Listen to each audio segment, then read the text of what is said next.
စိတ်မရှိတော့ရှောင်းမောင်းတော့မယ်အေးရေချိုးရမှာရေကဘယ်ကဆက်တော့မှမသိဘူးအစောကြီးပြေဆိုပြုံးနေဒီမဲ့ကျင်းကတော့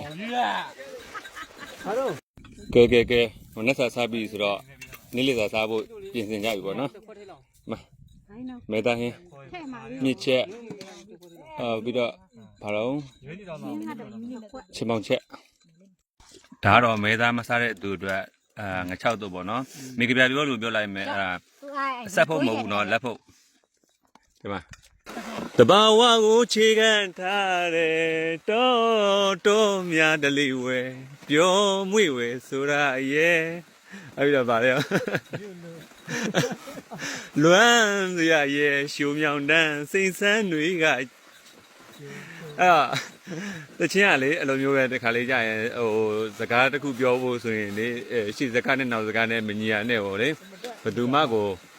စိတ်ဝင်မစားတော့ဘူးဒီမှာနေညိုညိုအဲ့လိုကဲရွာနာနေပါပြီခင်ဗျအဲ့မှာတွေ့လားတိုးဝီးသွားတာလေဘယ်လောက်ဟိုမနက်ခင်းအစောကြီးသွားလဲစောရဲဆိုတာမရှိဘူးအိမ်ပြန်ကတော့မိုးချို့တာပဲမှနေဝင်တော့မယ်ချောင်းကြီးဆိုအောင်မှထပ်ပြီးတော့ဟိုးရှင်မလဲတွေ့လားသိချာမမြအောင်ရဒီနေ့က surprise ကြီးပဲသိချာလောက်လာအဲ့မှာချက်လက်လို့ရဲလဲဦးမယ်